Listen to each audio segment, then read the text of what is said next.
Jupiter, Merkurius, planet bumi itu hanya baru sebagian, tapi planet adalah sebanyak pasir yang ada di alam semesta ini.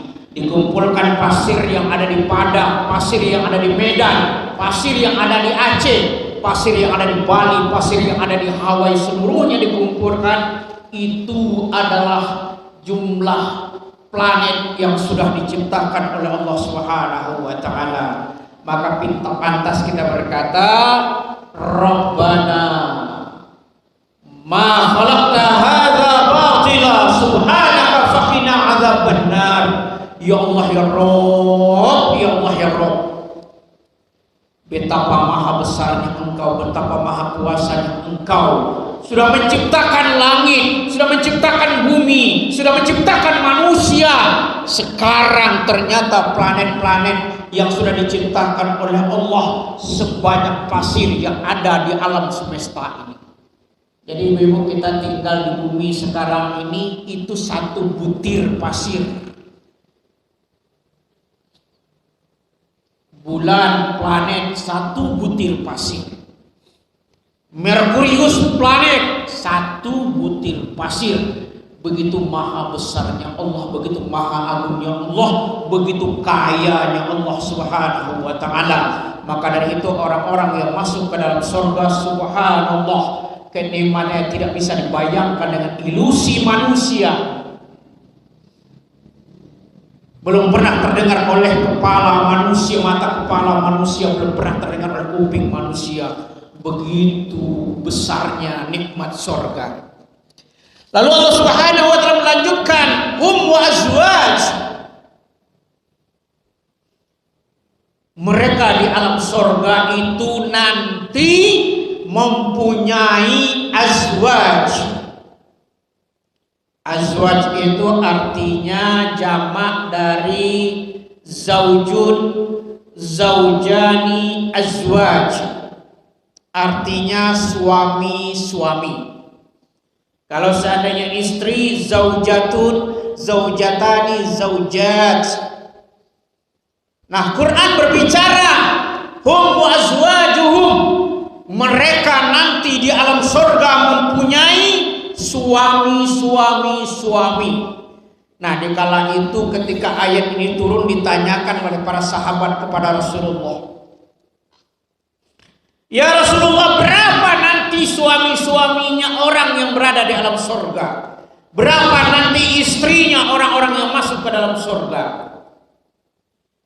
Rasulullah menjelaskan, serendah-rendahnya penduduk surga, kelas ekonominya penduduk surga, mereka akan mendapatkan fasilitas dunia beserta isinya plus 500 orang istri yang multifungsi, atau disebut juga dengan bidadari.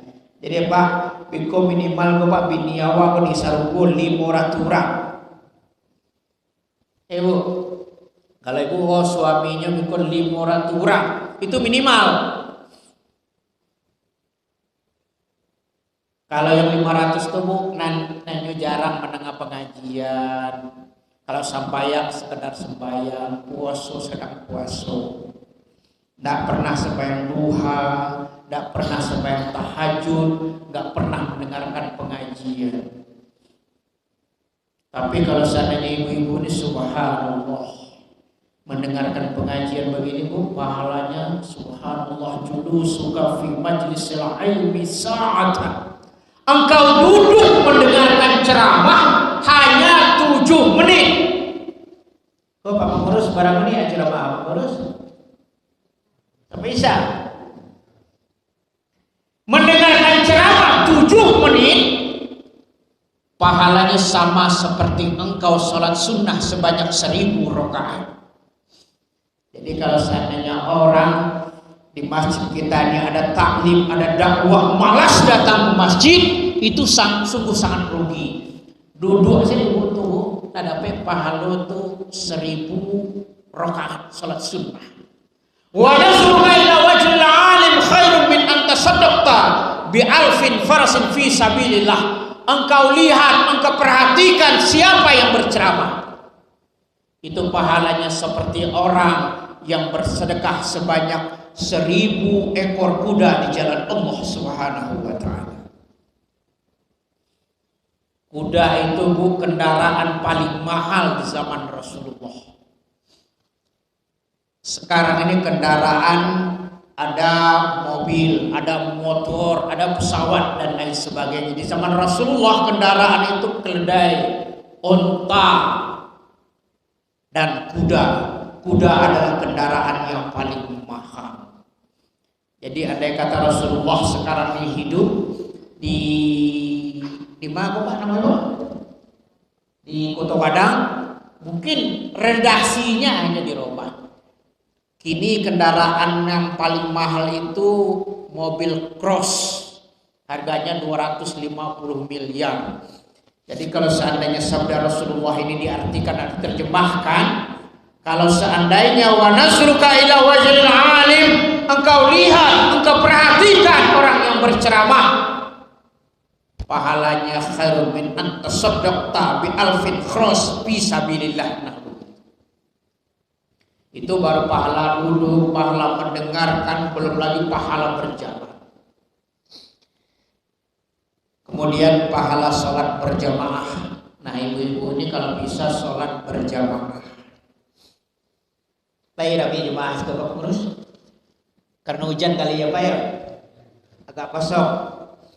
Nah lain kali bu ajak teman, ajak tetangga waktu ke surau. Rasulullah sallallahu alaihi wasallam bersabda, "Shalatul rajuli fil masjid bil jamaah." Kalau orang-orang Islam salat berjamaah di masjid satu kali sama seperti orang yang salat 70 tahun tanpa berjamaah. Jadi kalau seandainya kita sholat di rumah itu rugi. Ada lagi orang yang berkata ibu-ibu itu mending sholat di rumah saja. Itu zaman Rasulullah. Zaman Rasulullah tidak aman.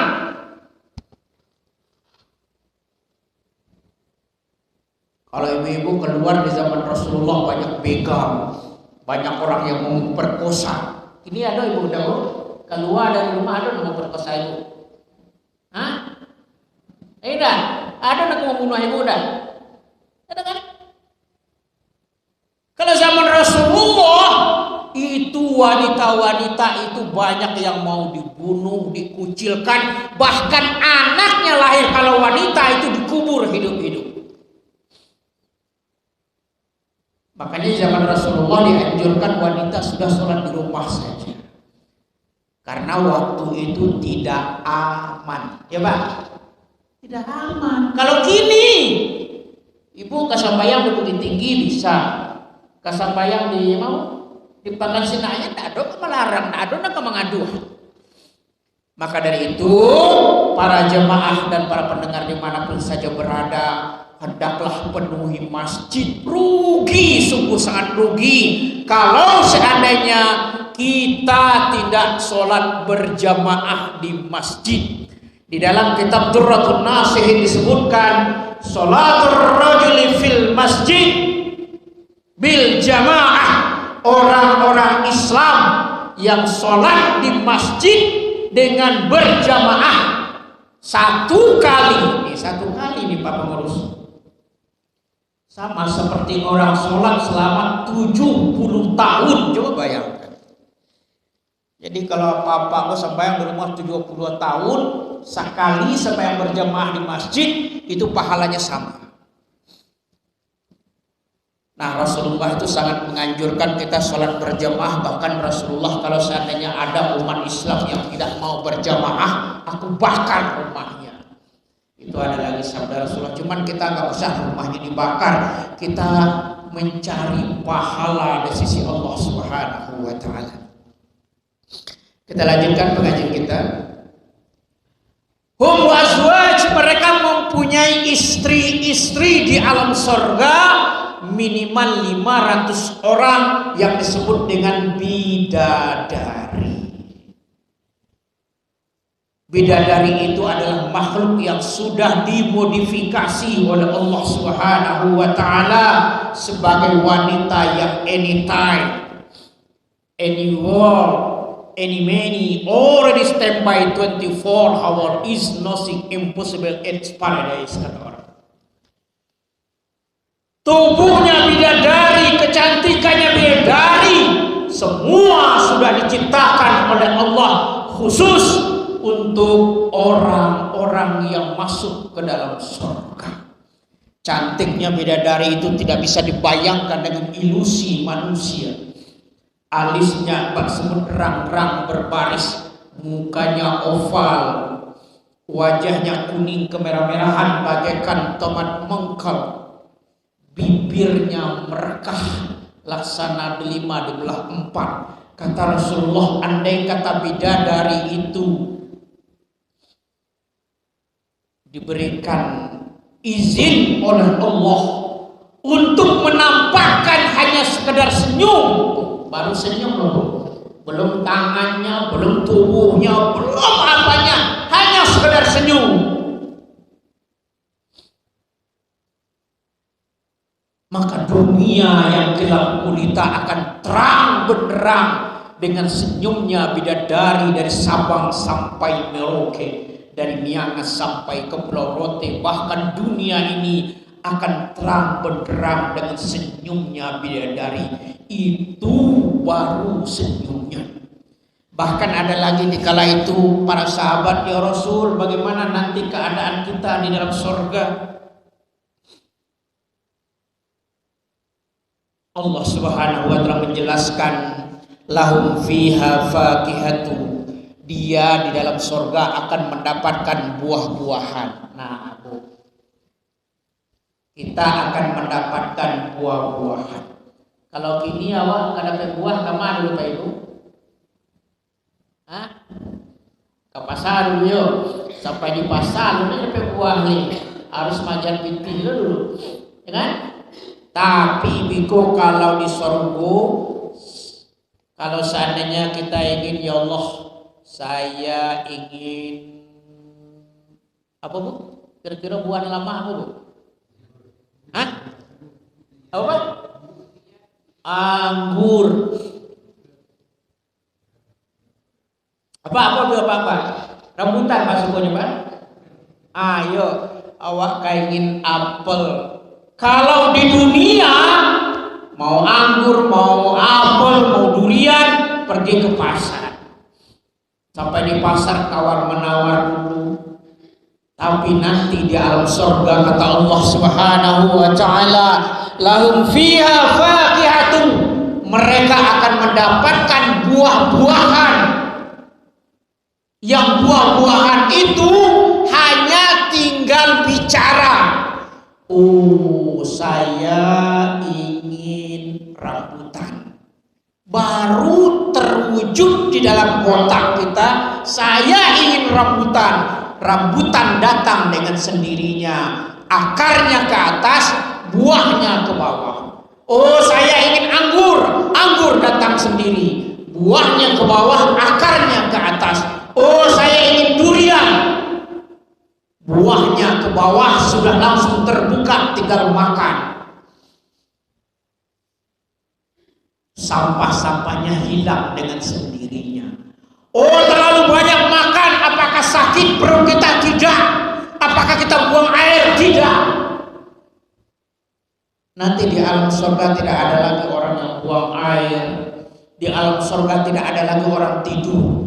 Jadi Biko Pak Pengurus, di dalam duit di Sarubo itu tidak ada orang lalu orang. Tidak ada orang buang air ladang, buang air gete, tidak ada orang. Jadi selamanya gembira, selamanya berbahagia dan tidak pernah bosan. Allah Subhanahu wa taala melanjutkan, walahum fiha ma yad'un, mau minta apa saja di surga itu akan diwujudkan oleh Allah Subhanahu wa taala. Lain ngamuah teguh bahasa surga Bu. Kalau ngamuah barajalah rumus sarugo. Sarugo itu punya rumus. Dan setiap yang berpasang-pasangan punya rumus.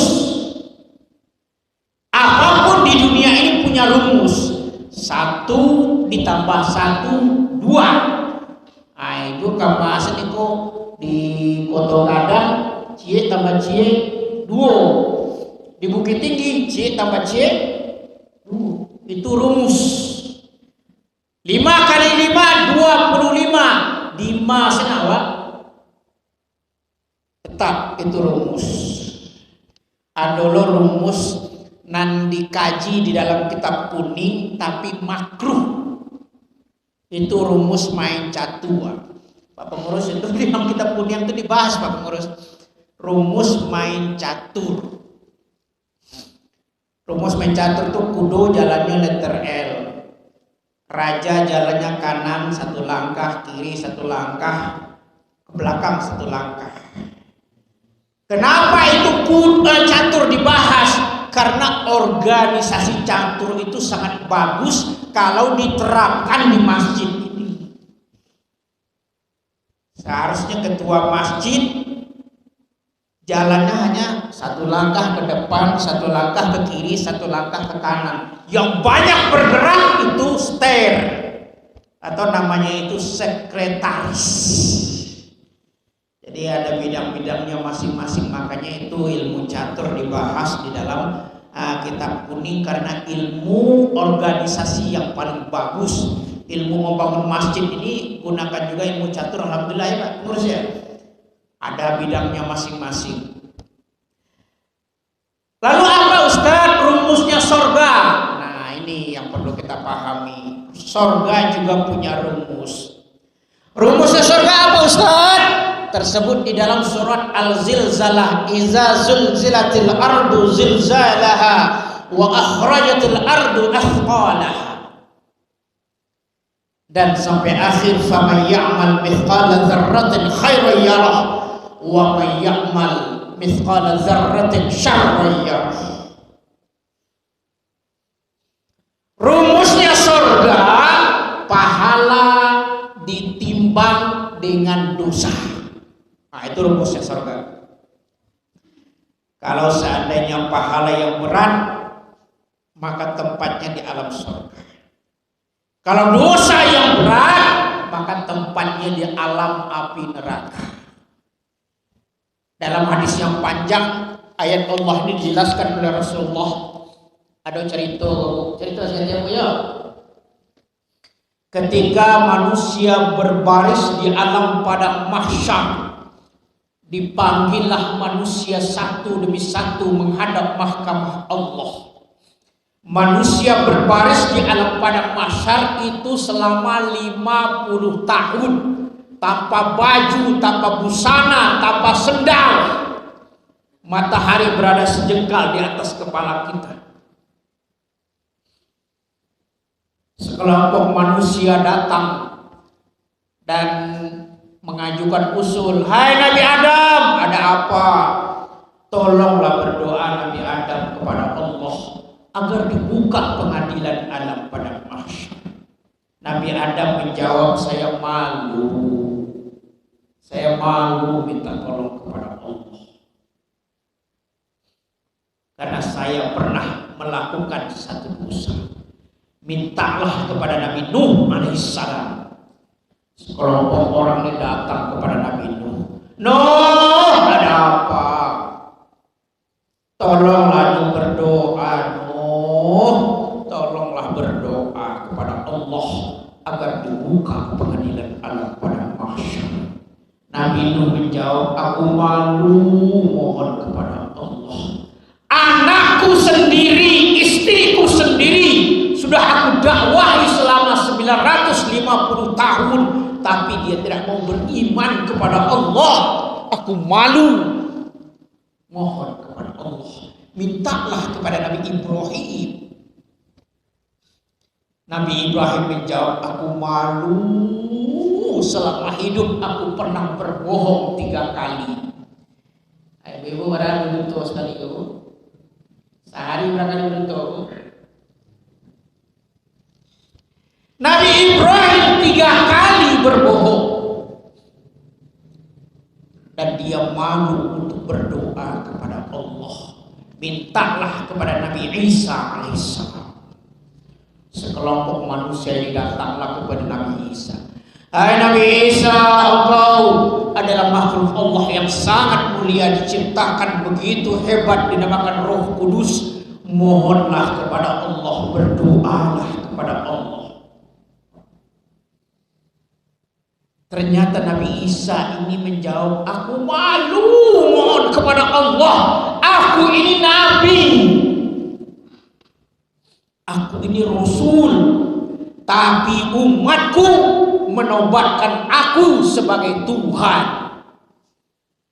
Jadi orang-orang Kristen itu mengangkat Nabi Isa itu sebagai Tuhan. Patango bu,